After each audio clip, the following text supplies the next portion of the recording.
again, I would like to welcome everyone to tonight's session. I'm really excited for this webinar, Race in Brazil, History, Challenges, and Opportunities.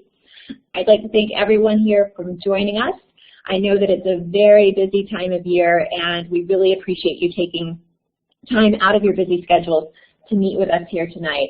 I'd also like to thank everyone at the NEA Foundation. Their support has made this webinar possible, and it's been a real pleasure working with them. We're thrilled to have a lot of teachers who are associated with the NEA Foundation on the webinar tonight. They'll be traveling to Brazil, so this is part of a preparation that they'll be doing. And we also have a huge number of teachers from the greater primary source community who are interested in learning about Brazil and specifically race in Brazil. So welcome to everyone tonight. I've seen a few more people joining us, people from Maryland, from Texas, so truly appreciate the global aspect of this webinar and this online opportunity. Before we get started, just to give you a little bit of information for those of you who are new to Primary Source. Primary Source is a nonprofit organization based in Watertown, Massachusetts. We educate K-12 teachers about world histories, cultures, and global issues. We provide graduate courses, workshops, and study tours that bring perspectives of a global nature to K-12 classrooms across England, the United States, and through programs like this, the rest of the world. Today's webinar, as you know, focuses on Brazil and race in Brazil, but other programs give teachers background knowledge and teaching ideas on all parts of Africa, Asia, Latin America, the Middle East, and the United States. We also offer other programs and workshops that support globally minded classrooms and encompass multiple world regions and topics that really span the globe and span different cultures. Additionally, our 7,000-piece library and growing online curriculum collection provide a wealth of international resources for schools and teachers. You are some of the 2,500 educators who participate in our online and face-to-face programs each year, and through this work and our work with you, we reach over 200,000 students every year. You can learn more about us by going to our website, which is just www.primarysource.org. And I am entering that into the chat box right now. You'll notice that nothing on the screen is clickable. So as URLs are mentioned and shown tonight, we'll be entering those in the chat box in case you would like to go to them there. I really am excited to introduce to you our scholar for tonight's webinar. Zachary Morgan is a professor of history at Boston College, where he specializes in Brazilian history, modern Latin America, and the African diaspora. He teaches a broad range of courses on Latin America with a focus on race, revolution, and military dictatorships. His current research focuses on race, state violence, and ideas of modernity in Brazil and the broader Atlantic world. Professor Morgan was the recipient of the Woodrow Wilson National Fellowship Foundation's Career Enhancement Fellowship at Princeton University, and he's currently working on a manuscript titled Legacy of the Lash, Race, Citizenship, and Punishment in the Brazilian Navy, 1860 to 1910. I know he has a great presentation prepared for you tonight, so at this point I'm thrilled to welcome Professor Morgan, and I'm going to go ahead and turn things over to you. Well, thank you very much, Liz. I appreciate the opportunity to talk to all of you. And I'm sorry that I had a little trouble logging on, so we will cover a great deal of material in even a little bit less time. I'll try to get through it because I really look forward to responding to questions that you all might have about your upcoming trip to Brazil. So just so I know how to make these work. Okay. As a historian, I know that the subtitle is History and Future, and there are many aspects of what we're supposed to talk about.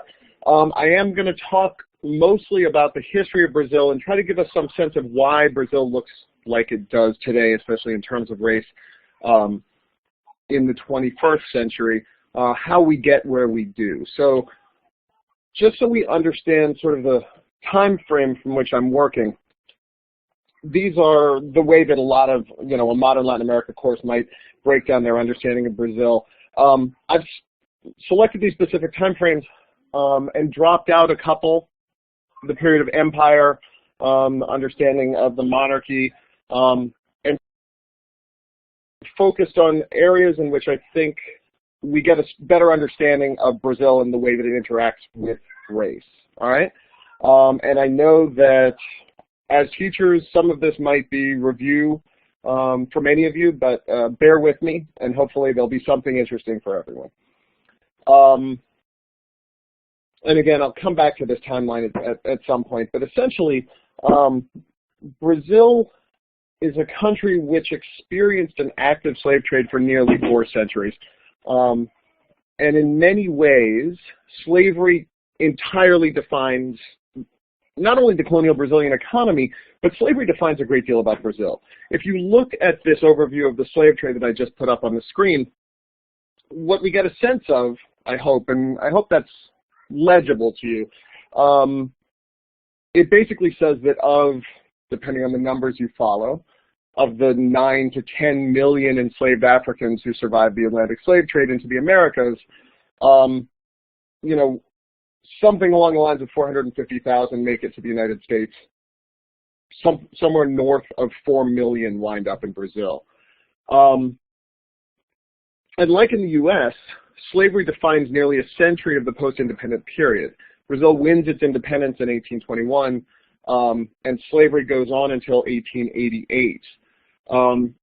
It's unique, I think, understanding Brazilian independence, which, again, I can easily go on the sides and spend a lot of time talking about stuff that is not applicable, so I'm going to try to skim through without getting bogged down in details. Brazil wins its independence from Portugal, and actually there's a link to some sites that gives you much more historical detail in the end, some books that I think are good if you're interested in a broader understanding of Brazilian history. Brazil wins its independence from Portugal following Napoleon's invasion of the Iberian Peninsula in 1807 and 1808, and actually drives the emperor from Lisbon to eventually Rio de Janeiro.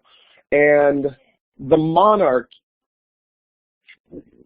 sets itself in Rio and is there for most of the 19th century. And so it's unique in Latin America because it's the only Latin American country that has a European monarch that even visits its Latin American colonies, much less leads its colonies, leads its entire empire, the African, the then European, and the Latin American empire from Latin America. And slavery is so much a part of that.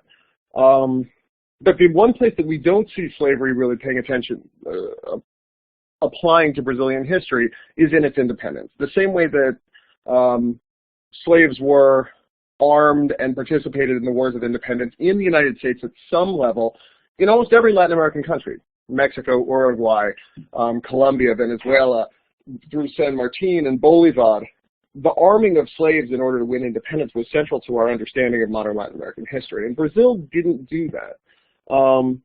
In fact, Brazil won its independence largely at sea with a mercenary navy that was hired more or less from whole cloth in Great Britain. So its wars of independence were fought. They were brief. It was quite easy at the end of the day for Brazil to win its independence from Portugal.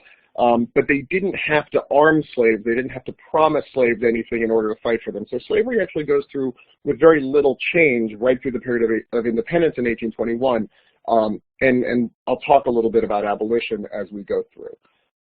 But let me continue this comparison of the United States and Brazil as we talk about slavery. And I'm going to jump forward.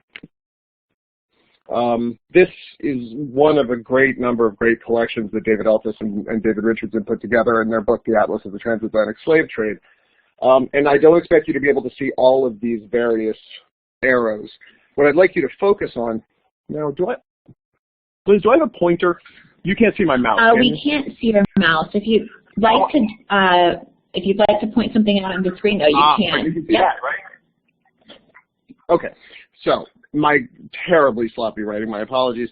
What we're looking at is the fact that clearly, I hope it's okay that I use the United States and slavery as my kind of reference and comparison as I talk about Brazil. I assume everybody has at least a decent understanding of what slavery looks like in the United States. Unlike the U.S., there isn't a slave zone in Brazil. Slavery is a national institution. It happens in different times and in different commodities. But there is no place that can present itself as abolitionist or more white. Really, to understand colonial Brazil, one has to understand that the work was done by slaves, almost all work. First on plantations in the sugar region in Pernambuco, up here, I'll circle it again, and then those plantations moved slightly to the south to Bahia, and this zone in here on the coast became the plantation sugar regions. Then in Minas Gerais, and let me jump forward to a slightly different map. Okay, there we go. In Minas Gerais here, after sugar had really become dominant from, say, the 1570s, we begin to see African slaves really imported and put to work on plantations, and dominates through the 18th century. But after that, they discovered gold in around 1700, 1690, in the interior of Minas Gerais, and we begin to see slaves being used in very different sorts of labor. They're imported into the interior of Minas Gerais.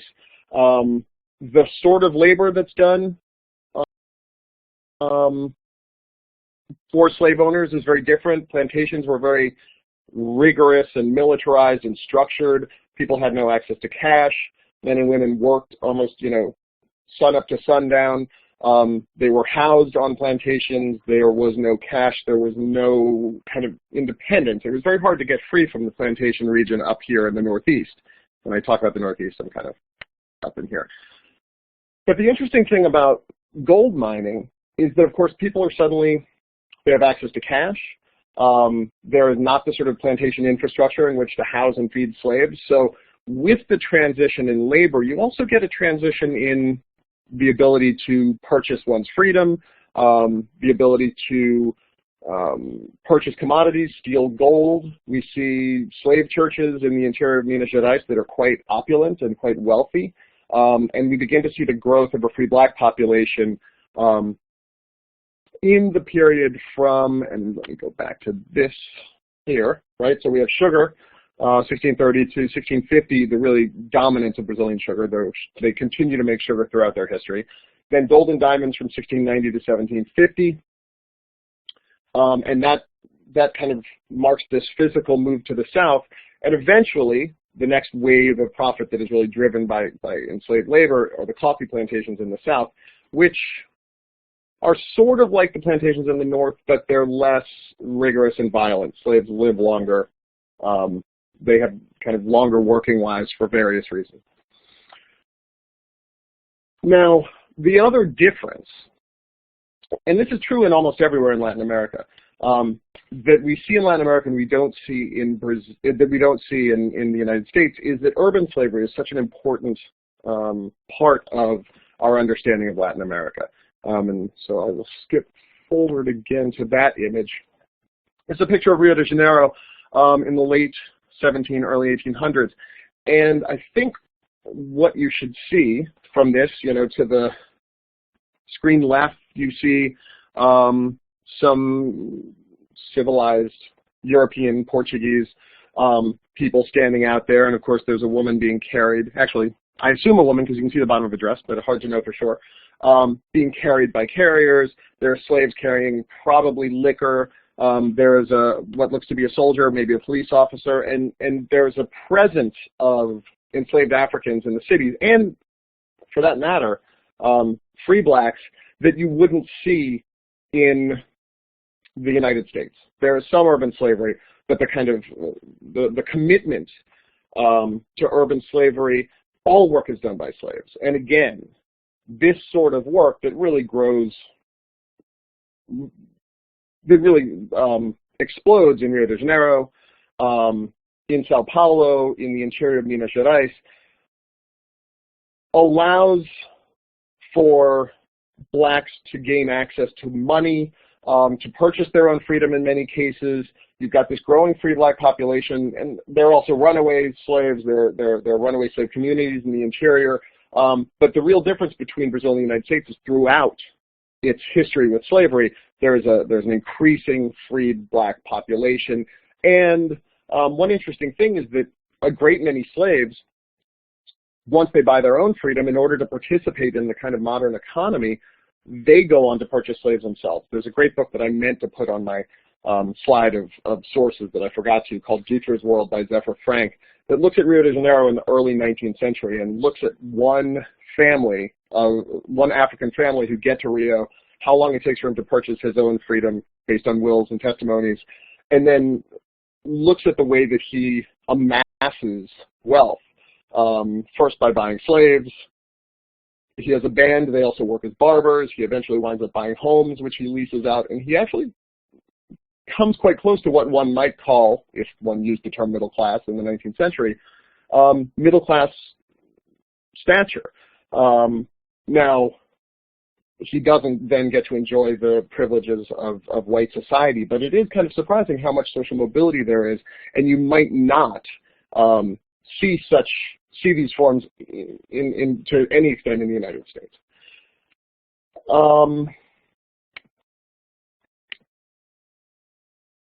So let me segue into the kind of the importance of slavery, and also not just that slavery is important, but that the kind of social constructs of slavery look very different in Brazil. There is a large first-generation African population. There is a second-generation Afro-Brazilian-born population, people who speak Portuguese. They often find themselves in different sorts of work and have a slightly higher social positioning. That's the link, thank you.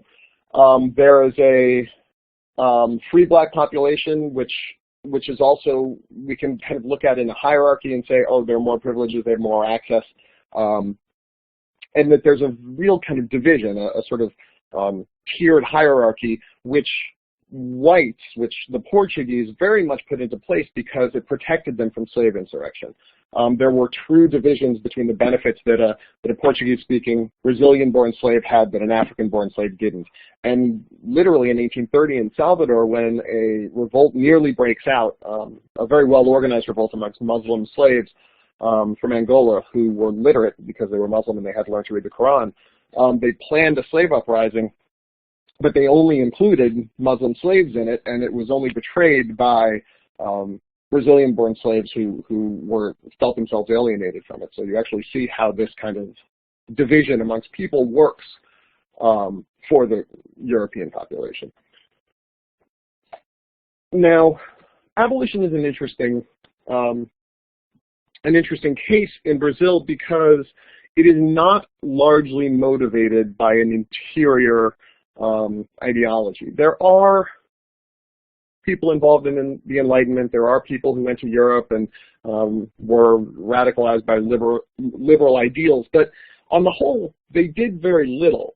The abolitionist movement, starting, as you can see, by the laws that they were forced to sign by the Great British in 1830 to outlaw the slave trade, and the reason the term para inglês ver, which is in parentheses in the first bullet point, is for the English to see, because the Brazilian had no intention of applying these laws.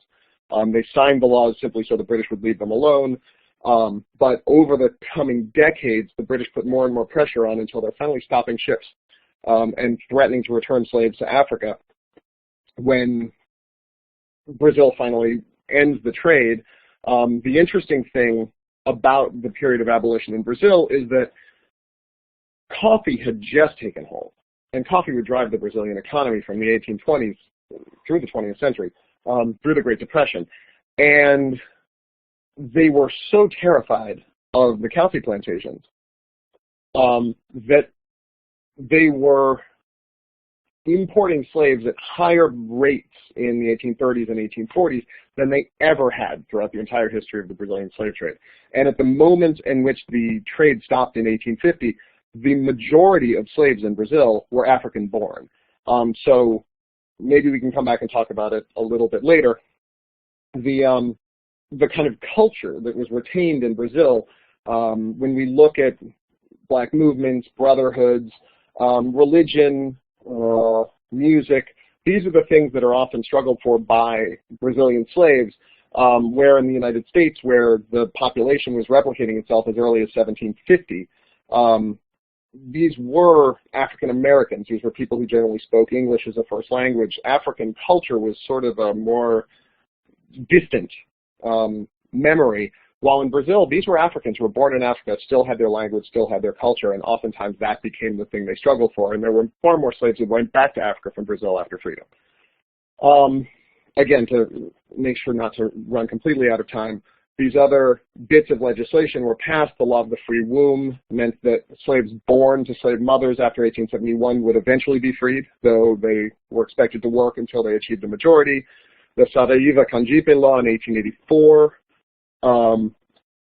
was freed slaves over the age of 60. Again, some people felt that this was just a way that slave owners didn't have to pay for elderly slaves, and the Golden Law finally ended slavery in 1888.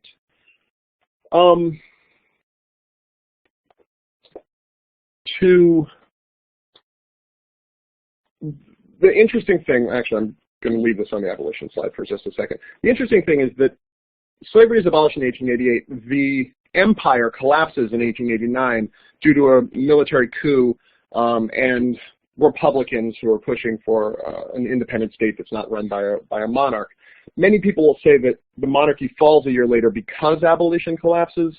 I would say that there had been a shift with the coffee plantations in Sao Paulo and some sugar plantations in Salvador that were really invested in a changing economy. So these guys were putting railroad tracks down. They were buying new steam presses that would press sugar more efficiently. The coffee plantations were incredibly technologically advanced, much like the plantations of Cuba in the 19th century. And they were reached a point where they could make a transition to paid labor without the collapse of their economy. This was a kind of small, well, not small, a sizable portion of the population, but this was a new group of coffee plantation owners, and they were very wealthy. They would be the ones who industrialized the country in the decades following, and they were able to do this without the help or support of the monarchy. So the collapse of the monarchy is not so much because of the collapse of abolition. It's like slavery and the monarchy fell together because they were no longer necessary for modern Brazil. Okay, so 1889, the monarchy collapses. The majority of Brazil's population is black. Slavery is abolished. And Brazil goes into a very interesting period in which they're obsessed with whiteness, right? And so that term, 1, 2, 3, 4, 5, 6, the sixth bullet point, branqueamento, which I hope I didn't misspell, I meant to confirm that, but it just translates into whitening. And essentially, Brazil wants to modernize itself to impress Europe, North America, to look like a modern state. And in order to do that, they want the country to become whiter. They've read the scientific racism, the stuff coming out of the US, out of Germany. They understand that Europe believes that the only way to become civilized is to be whiter. So Brazil kind of counters these ideas of the one-drop rule of miscegenation leading to a black population, right? Because in the United States, when blacks and whites have children, they're black. In Brazil, they come up with some new science which says, well, if white blood is so great, and we, of course, accept that it is, this science is definite, then if we let whites and blacks miscegenate long enough, then everybody will turn white. And if we bring in millions of white immigrants, they'll turn white all the faster. And Brazil can become a white country in 100 years or 80 years, 60 years, depending on who you listen to.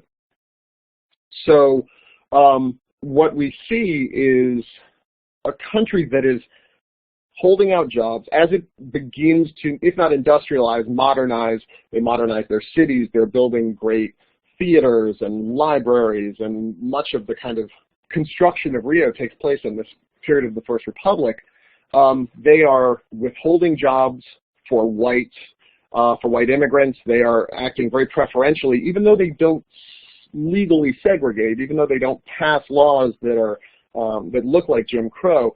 You get a very class-developed segregation, and as you can imagine, as they destroy neighborhoods and wipe out buildings to put down wide streets and palatial establishments, they're pushing the black Brazilians who've been in Rio for centuries really, they're pushing them out to the outskirts of the city. They're building infrastructure only for the middle class and white elites and even white workers, and they are building no infrastructure for the blacks who they're forcing out. And this is where we get the the beginning of favelas and these kind of squatter communities on the outsides of cities. Again, I'm kind of cutting to make sure that we get at least into the modern period before I run out of time. With 1930, and like 4 million immigrants come into Brazil in this period, the whole infrastructure of Brazilian, the police force, the army, the navy, they're doing a great deal of work to ensure that blacks cannot come into the cities and take up positions that they're trying to hold for white people. So that takes place in a lot of ways. The police harass and arrest black people viciously. They prosecute Brazilian kind of culture, or black culture. So capoeira, which I see there was a little bit of chat going on the left. I'll talk a little bit more about it. Capoeira is this African dance martial art, which was practiced especially amongst Angolan slaves, but really took hold throughout the Americas. Throughout Brazil. And it was never quite made illegal, but it was very much prosecuted. The Rio's police saw these kids as gang members and incredibly dangerous, and they would arrest them and beat them up. Afro-Brazilian religion, all sorts of things were prosecuted. And so you've got this kind of inviting situation for white immigrants, even though Brazil had more than enough labor to do the work it wanted to do, right? So the kind of the scientific racism caused them to spend huge amounts of money to bring in immigrants to do work, while they forced Afro-Brazilians as much as they could to stay in the countryside and work in agrarian production. In 1930, the Great Depression kind of destroys all of that. The import-export model that they counted on to bring in the finished goods from Europe they wanted and sell coffee and sugar and whatever Brazil had, collapsed when the world market collapsed. And so in 1930, the immigration stops, the access to the European market stopped, and Brazil, along with other Latin American states like Cuba, goes through this real nationalist period. And very quickly, we see a kind of proto-fascist state. We see educational reforms that go along with the industrialization, which is put into place to replace import-export with ISI, or import substitution initiatives. We see the nationalization of oil production, electricity, steel mills, mining, not across the board. It's not a socialist revolution, but we get these big mixed public-private corporations that kind of control this stuff, and they need workers. So the economic reforms, the educational reforms, which we really see mostly in the cities where the industrial workers are, were put in place really to give a literate workforce who could work in these new factories. At the same time, with the loss of these immigrants, Brazil kind of needs to reconstruct its national identity. And I think that I think that here is where Brazil's kind of racial democracy, this idea of nationalism, which looks for somewhat indigenous, but really which begins to recognize African culture, becomes central to the way that we understand Brazil, right? It's at this point that carnival becomes nationalized, right? Before this, it was a bunch of unsafe blacks who went out and threw water balloons and flower balloons at rich white people, and it was a way of letting off steam, but it was always seen as a dangerous thing. Again, capoeira, this practice of martial arts, becomes the way that we train the army. In this time, feijoada, which is a slave meal made of leftover bits of cow and bean, becomes the national meal, right? Brazil nationalizes itself by embracing African culture. The other thing that's worth noting, and I know that time is a little short, so beyond cultural ideas, the population overall benefits from this kind of increased education. We do see the education reforms do help Afro-Brazilians at the same time that they're helping white people. Nationalized laws kind of demand that Brazilians are hired into jobs, and suddenly there is some social mobility. This idea of racial democracy, though, is sort of a fabrication which argues that Brazil really recognizes and respects its cultural origins. If you look at the way that they embrace Black culture, then there's this acceptance that Blackness itself has been embraced. But the truth is, the people who practice these various cultural events, capoeira, sambistas, the people who put together carnival, there's a handful of Blacks who really benefit. But the truth is, as whites move into these practices, as whites move into these national institutions, they displace Afro-Brazilians. Brazilians don't find themselves, Black Brazilians don't find themselves moved into the center, moved into the middle of the city. Police prosecution is really still very violent. And so cultural nationalism doesn't necessarily lead to betterment for Afro-Brazilians. That said, educational reforms do, to some extent. In 1950, out of a total Afro-Brazilian population at that point of about 20 million people, 51,000 Blacks and mulattoes had graduated from high school. It's a tiny number, and only 4,000 from college. If you jump forward, this movement put in place by Vargas, this nationalization in education, helps people on both sides of the color line. Blacks who get into the city can get their kids into school and join unions and get industrial jobs. And so, you know, by the 80s and 90s, these numbers go up, but the gap never really closes between Blacks and whites. Here, this image of carnival, again, these are quite modern. Hold on, I'm looking at the chat. I'm going to shift from whitening to embracing African roots. Okay. All right, let me address, I know that I don't want to be unclear. The issue of nationalism took place to some extent because the whitening model fails, right? In 1930, this idea that you've spent literally millions and millions of dollars on immigration to bring white people in to save the culture had brought with it the difficulties of unionization. You get radical movements and the growth of the communist movement in the 30s and in the 20s. And then suddenly, with the collapse of the economy, the immigrants stop. European immigrants can no longer buy boat fare. And so the nationalism is a response to an economic collapse. And the fact that they kind of, and I wouldn't call it, this browning, this cultural browning, this idea that countries needed to look inward to identify something that was national, isn't exactly the same thing as like becoming Africanized. It's just that, and we see it across Latin America, right? The Raza Cosmica in Mexico, the Martí in Cuba is talking about the fact that racism is part of imperial construction and that there are no Blacks and whites, there are just Cubans. This idea that nations needed to look inward to kind of come up with a way of understanding themselves is part of a process of nationalization, right? We need to look away from Americans and Europeans who are exploiting our country and look inwardly. And part of that in many of these countries became embrace indigenous culture, embrace Black culture, even if it doesn't necessarily mean embracing Blacks, right?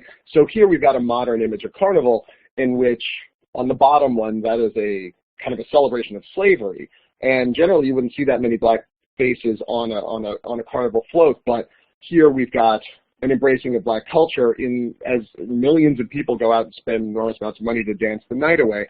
Again, I was talking about capoeira, this slave ritual that was carried out on plantations, and then in the early 20th century became part of Black culture and Black politics. Let me jump forward a little bit.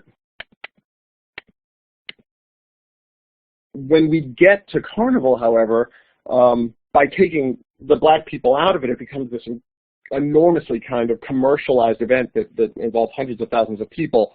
Or modern capoeira, this is a picture of a capoeira school in which, you know, college students have embraced this. There's very little, except for the fact that historically it's a Black tradition, which still leaves this society, leaves this practice in the hands of the Black people who came up with it, right? It's now practiced by college students. It's a big money maker. It's just part of Brazilian society, and it hasn't really done a whole lot of uplift to Afro-Brazilians. Let me wrap up because I know that there's some really important questions. The only other point that I'm going to make, and again, I'm sorry that we started late, is the military dictatorship takes hold in 1964. After Getulio Vargas kills himself, after he kind of turns to populism and starts giving raises to the people and reaching out to the working class, he kills himself, and we have 10 years of the Second Republic from 54 to 64 in which populists are making these kind of grand promises. They're raising the minimum wage. They're reaching out to the urban poor, because populism is a form of democracy that really relies on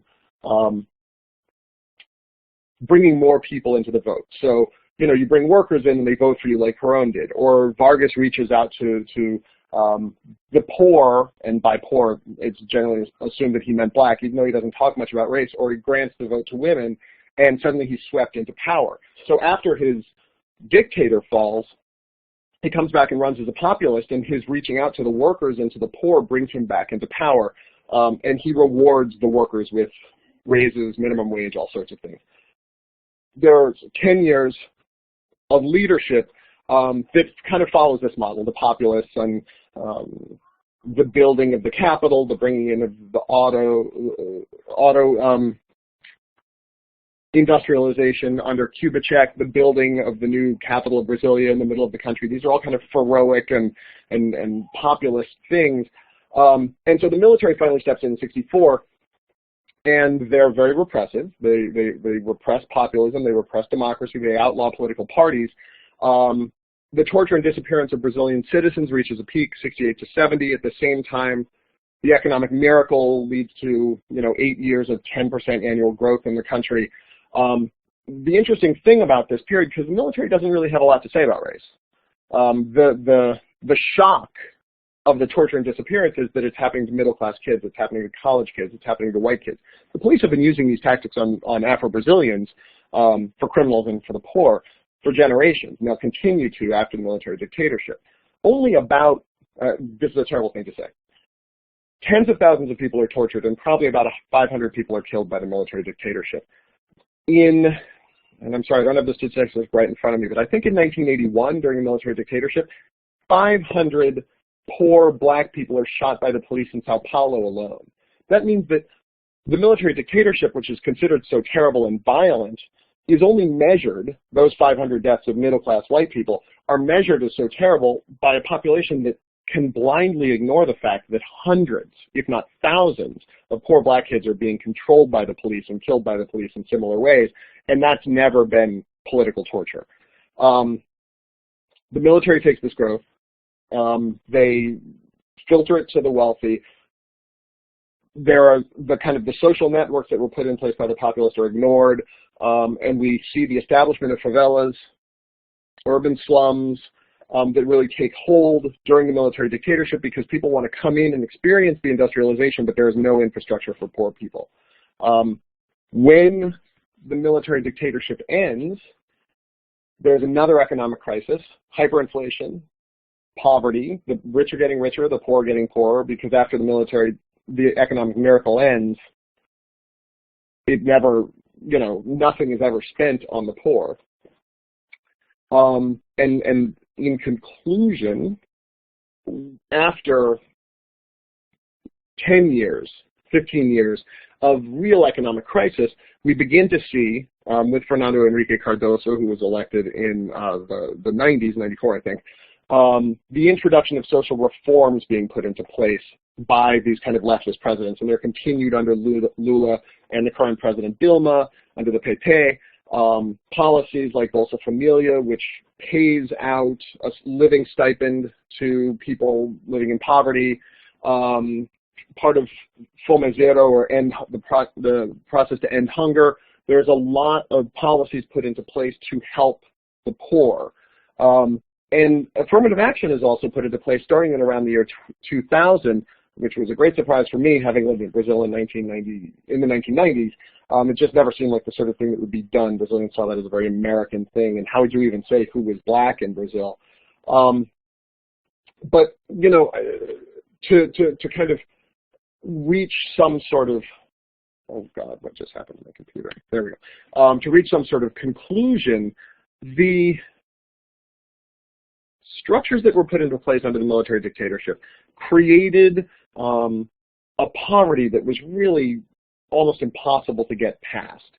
So the development of favelas, and let me jump forward to my favela pictures. Okay.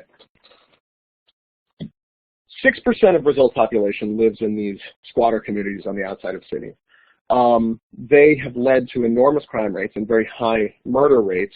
Rocinha is the largest one in Brazil, or at least in Rio. Santa Maria is a much smaller one, but here you get the sense of how close this squatter community is to the high-rise apartments that are right next to it. And these communities have really been at the center of the black struggle in recent decades. There have been money spent starting at about 2000 under Fernando Henrique Cardoso. People often give credit to Lula for this, but really was it started before him and he expanded it.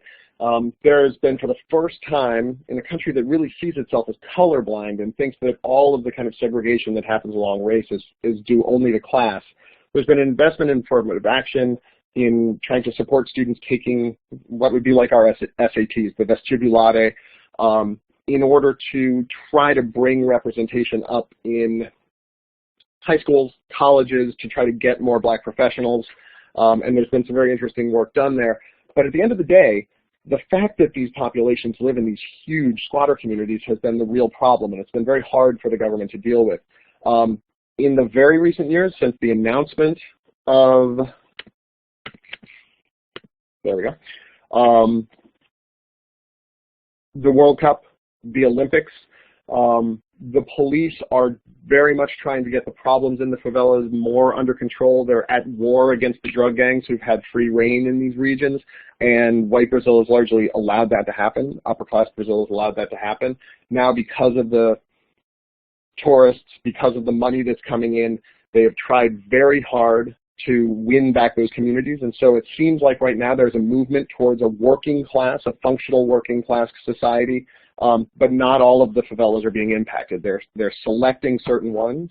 The theory is that by 2020, favelas will be under the control of the government. I think that that's probably very optimistic. But there is a movement which is trying to kind of create normalcy back into this part of society. I know that I had to go through a great deal in the last 100 years, and I'd love to flesh that out, hopefully in response to questions. I apologize for trying to cram so much into such a short talk. But let me follow up on your interest and see what questions you have for me. Great. Well, thank you so much.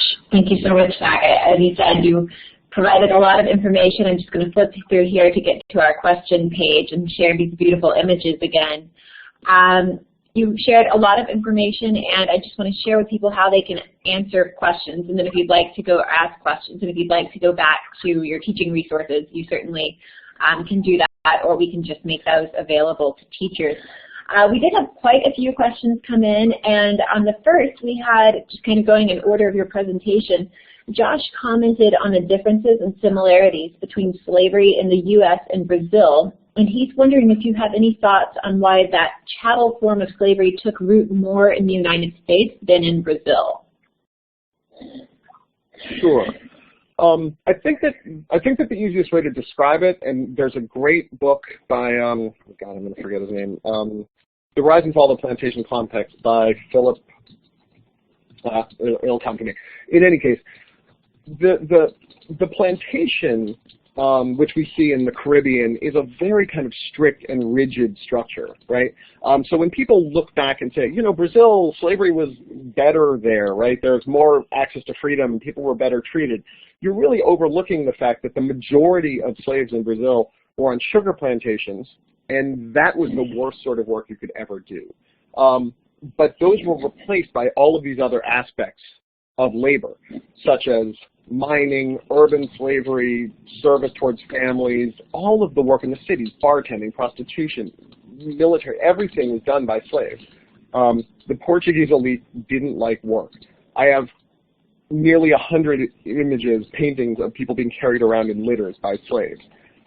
So I think that what happens is that in the United States, the plantation is kind of the end all, right? It goes from, rice and it's cotton, but that sort of policed state with no cash is what defines the U.S. South. But in Brazil and in Mexico and in Colombia and in these other places, the other forms of slavery means that there's a lot more social mobility, but it doesn't make slavery kinder. Sugar slaves lived on average 7 years, from the time they were purchased and imported until they were dead. It was the worst work you could do. But there were all of these other aspects of labor that could be done in Brazil. It wasn't really about agency of slaves, right, because you didn't have any say of where you were going. But if you found yourself lucky enough to be, learning to become a plumber, or, well, not a plumber, okay, but a carpenter or a barrel maker or something like that, then you were likely to be able to earn enough money and perhaps buy your freedom. And that didn't threaten the system the way that it might have in the United States. Great, thank you. And another history, I know, it's very, very interesting. Those numbers and some of those statistics are just amazing. Another question, kind of historic focus here. Were there pockets of enlightened, educated Afro-Brazilians similar to, say, Harlem in the United States? Were there any similarities in Brazil then?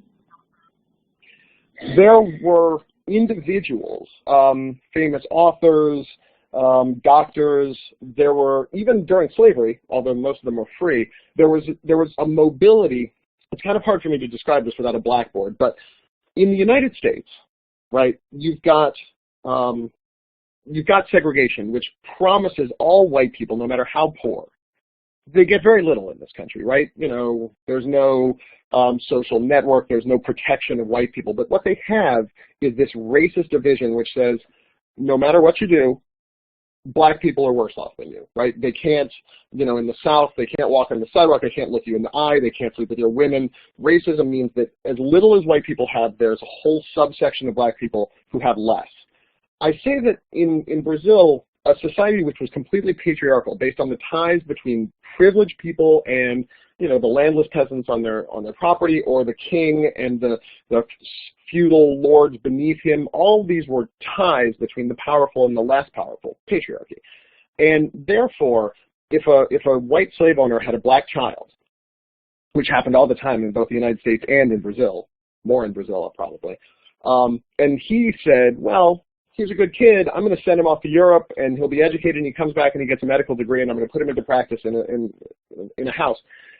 In the United States, that person was very likely to be lynched because he's challenging that hierarchy. In Brazil, individuals, a handful of them, whether it's Pele in the 20th century or whether it's Machado de Assis in the 19th, individual Brazilians could move up. But the interesting thing is there was no Harlem, because for individual Afro-Brazilians to succeed, they almost by definition have to turn their back. That was a Freudian slip. They have to turn their back on black culture. So until the 80s, it seemed that all successful blacks had to move into white neighborhoods, send their kids to white schools, and by doing so, they could not offend the racial hierarchy, because there was always this understanding that patriarchy could lift up an individual. But that individual then had to do his very best to act like white people.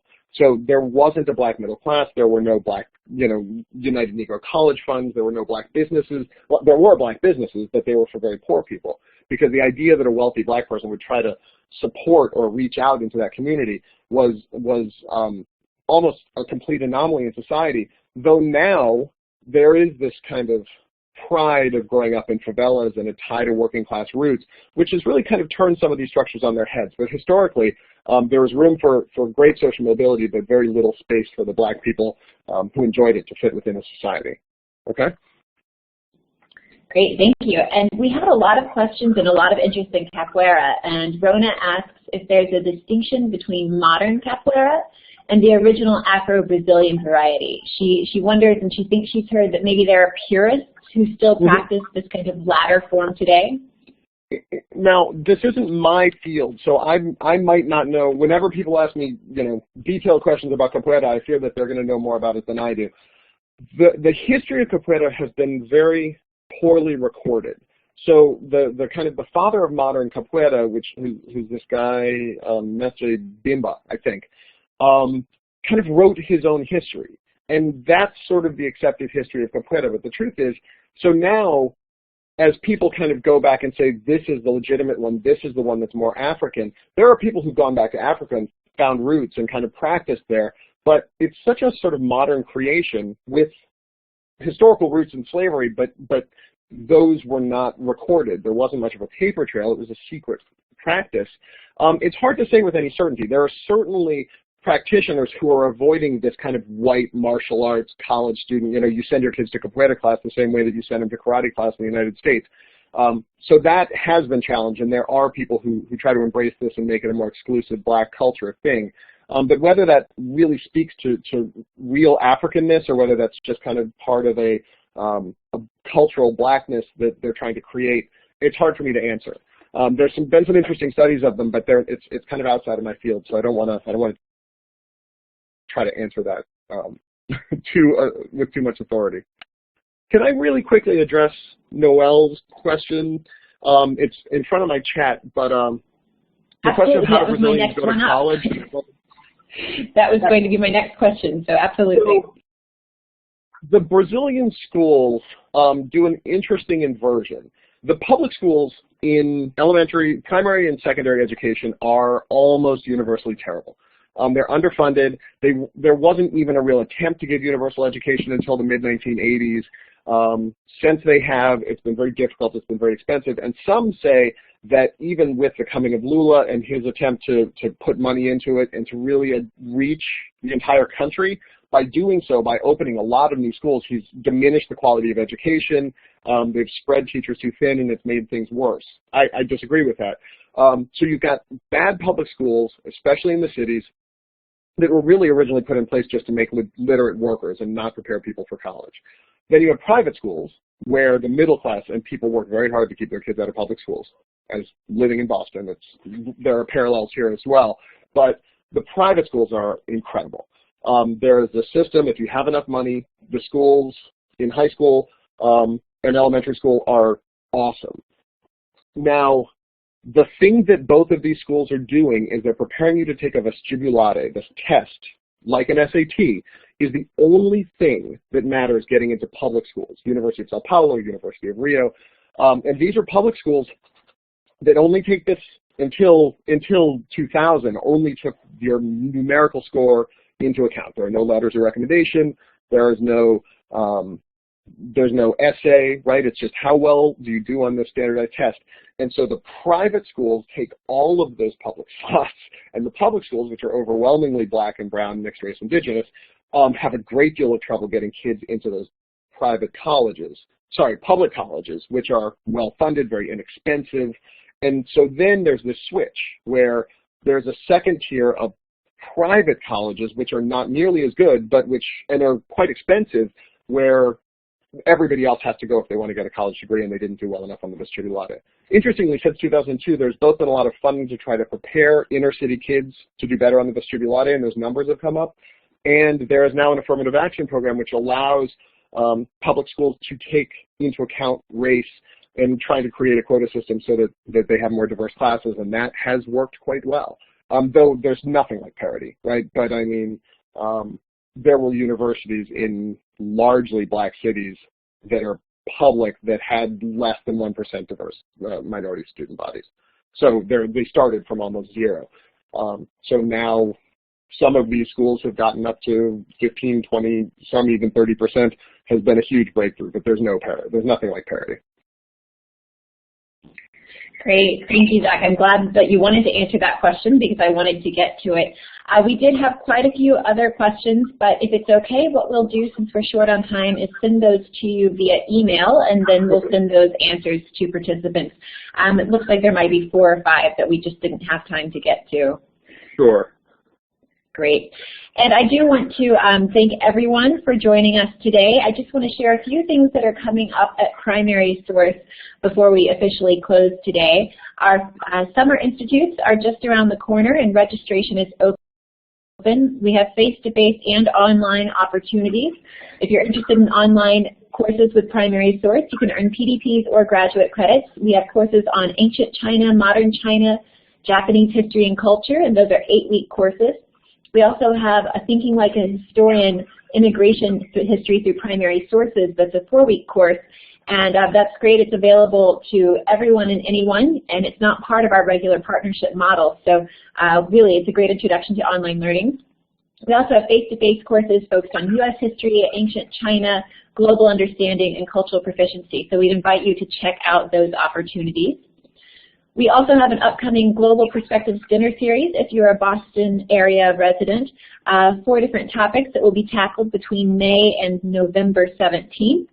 You can learn more about these and find out how to participate. It's just primarysource.org/2013 dinner series. And I know Julia is sharing these links with you in the column on the chat window there. We also have an upcoming opportunity to meet and greet with children's author Anne Sibley O'Brien. She'll be at the Watertown Free Public Library on May 14th, and you can meet her there and learn about what she's doing to promote cultural and racial understanding. You can also always follow our work and programs for other webinars like these. You can learn what's going on at Primary Source by becoming a fan on Facebook, following us on Twitter, or visiting our website, and those URLs are just right there. And as Julia just put in, you can also join our mailing list so that you can keep up to date. We'll send you emails not too often, but pretty regularly with lots of information about opportunities through Primary Source.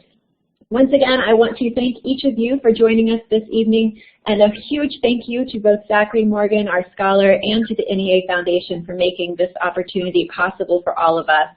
We look forward to seeing all of you, either face-to-face or virtually, again sometime soon, and we hope you have a fantastic evening. Thanks again. Thanks very much.